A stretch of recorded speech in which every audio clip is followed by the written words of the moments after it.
Hello అండి. Multigrain Java కొత్త video మీ ముందుకు వచ్చేసింది. సో ఇది చాలా చాలా హెల్దీ అండి. ఎందుకు అంటే ఇప్పుడు చాలామందికి చాలా ప్రాబ్లమ్స్ చూస్తున్నాము. హెల్దీ అన్నది హెల్దీగా తినటానికి కానివ్వండి, కూరగాయలు కానివ్వండి ఏమీ లేదు. సో అందువల్ల మీకు ఒక మంచి healthy drink, coffee, tea avoid చేసి మీరు ఇది తీసుకోవచ్చు. సో దట్ మీకు అంత హెల్తీ మీకు వస్తుంది. మేము 20 years నుంచి తాగుతున్నాము. బిలీవ్ మీ, ఇది చాలా చాలా మంచి హెల్దీ ఇదండి. మీరు ఇది చేసుకొని మీ ఇంట్లో కూడా తాగండి, హెల్త్ని మీరు సొంతం చేసుకోండి. సో ఇది నార్మల్గా ఈ మధ్య చాలామంది చూస్తున్నాము రాగి జావ తాగుతున్నారు. బట్ రాగుల కన్నా ఇట్లాంటివన్నీ కలుపుకొని తాగితే మీకు ఇంకా హెల్దీ వస్తుంది. ఇక్కడ రాగులు నేను ఒక 1 kg పైన తీసుకున్నానండి. క్వాంటిటీ ఎక్కువ ఉండాలండి. తర్వాత మొక్కజొన్న విత్తనాలు ఒక 500 grams తీసుకోండి. జొన్నలు, సజ్జలు ఇవన్నీ 500 grams అండి. సజ్జలు కూడా తీసుకున్నాను, జొన్నలు తీసుకున్నాను. దాని తర్వాత ఇప్పుడు వచ్చి సోయా బీన్స్ అండి. సోయా వచ్చి 500 grams తీసుకోండి. బార్లీ ఒక 250 grams తీసుకోండి. అదేలాగా సాబుదానా సగ్గుబియ్యం కూడా మీరు వచ్చే ఒక 250 grams తీసుకోండి. తీసుకొని ఇవన్నీ కలుపుకొని బాగా మిక్స్ చేసుకోండి. ఇక్కడ చూసారంటే అన్ని హెల్త్కి సంబంధించిన ఇంగ్రీడియంట్స్ మొత్తం వేసాము. సో సెపరేట్గా తాగటానికి బదులుగా ఇవన్నీ ఒకేసారి. అండ్ ఇంకొకటి అండి, రాగి మాత్రమే తీసుకోకూడదు. That is not much healthy అండి. సో మీరు ఇవన్నీ కలుపుకొని తాగటం వల్ల మీకు మంచిగా పొద్దున్నే ఒక మంచి బ్రేక్ఫాస్ట్ తీసుకున్నట్టు ఫీల్ ఉంటుంది. హెల్దీ కూడా అండి. సో దీన్ని కలిపేసేసుకొని కడాయిలో వేయించుకోవాలండి. దీంతో పాటు నేను ఇంకొక పొడి కూడా చేస్తాను. అది ఏంటంటే నట్స్ పౌడర్ అండి. బాదాము, దాంట్లో ఇంచుమించు నేను ఒక 7-8 ఇంగ్రీడియంట్స్ వేస్ట్ చేస్తానన్నమాట. అది కూడా పోస్ట్ చేస్తాను.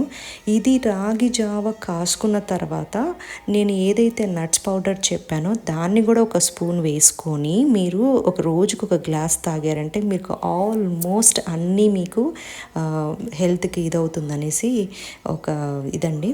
సో ఇవన్నీ కలుపుకున్న తర్వాత కడాయిలో పెట్టేసి వేయించుకోవాలండి. ఎందుకు వేయించుకోవాలి అని అంటే మనము నెలలు ఒక 1 month 2 months స్టోర్ చేసుకుంటాం కాబట్టి పాడవకుండా ఉండటానికని మనము వేయించుకుంటామండి. యాక్చువల్లీ చెప్తే ఫస్ట్ కడిగేసేసి ఒక 8 hours నానబెట్టేసేసి మళ్ళీ కడిగి దాన్ని మొలకలు వచ్చిన తర్వాత ఇట్లాగ మీరు పొడి చేసుకుంటే అసలు ఇంకా మంచి ఇదండి. బట్ నాకు అంత టైం లేదు. అందుకని చెప్పి నేను ఏం చేస్తానంటే ఈ పొడి చేసిన తర్వాత ఒక 4 hours నేను ఒక 2 స్పూన్లు నానబెట్టేస్తానండి. వెంటనే స్టవ్ మీద పెట్టను అనమాట. 4 hours 2 స్పూన్లు వేసి నానబెట్టేసేసిన తర్వాత 4 hours తర్వాత జావ కలుపుతా. సో దట్ మీకు అట్లానే వస్తుంది. బట్ మొలకలు మాత్రం ఉండదు. మీకు కనుక ఓపిక ఉంటే ఫస్ట్ అన్నీ కడిగేసుకొని ఇలా కలుపుకున్న తర్వాత కడిగేసుకున్న తర్వాత ఒక దాంట్లో మూట కట్టేసి మొలకలు వచ్చిన తర్వాత ఎండలో మళ్ళీ ఆరబెట్టి ఇలాగ వేయించుకొని పొడిగొట్టించారంటే ఇంకా ఇంకా ఇంకా ఇంకా మంచిది. మీకంత ఓపిక ఉంటే. నాకు టైం లేదు కాబట్టి నేను ఇలానే చేసుకుంటాను. కానీ ఏంటంటే ఒక 4 hours మాత్రం ఆ పొడిని నేను నానబెడతాను.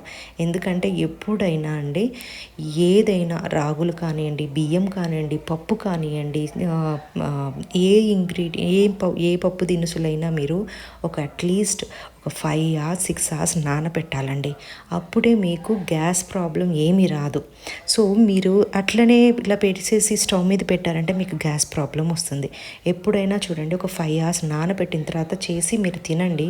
చాలామందికి పప్పు తింటే పడదు, గ్యాస్ ప్రాబ్లం అని అంటారు. మీరు 5 hours నానబెట్టిన తర్వాత మీరు కుక్ చేసుకొని తినండి. సో దట్ మీకు ఏ గ్యాస్ ప్రాబ్లము ఉండదు. ఇది నేను విన్నానండి. బట్ నేను కూడా చూశాను. నేను ఈ మధ్య అలానే చేస్తున్నాను. సో ఐ హ్యావ్ సీన్, నేను చాలా చేంజెస్ నేను చూశాను. సో మీరు కూడా అలా చేయండి. ఇప్పుడు ఆఫీస్కి వెళ్ళే వాళ్ళు ఏం చేస్తారంటే గబగబా వండేసేసి గబగబా వెళ్ళాలి కాబట్టి అప్పటికప్పుడు చేస్తారు. సో నేను ఏం చెప్తానంటే, నేను ఆఫీస్కి వెళ్తాను.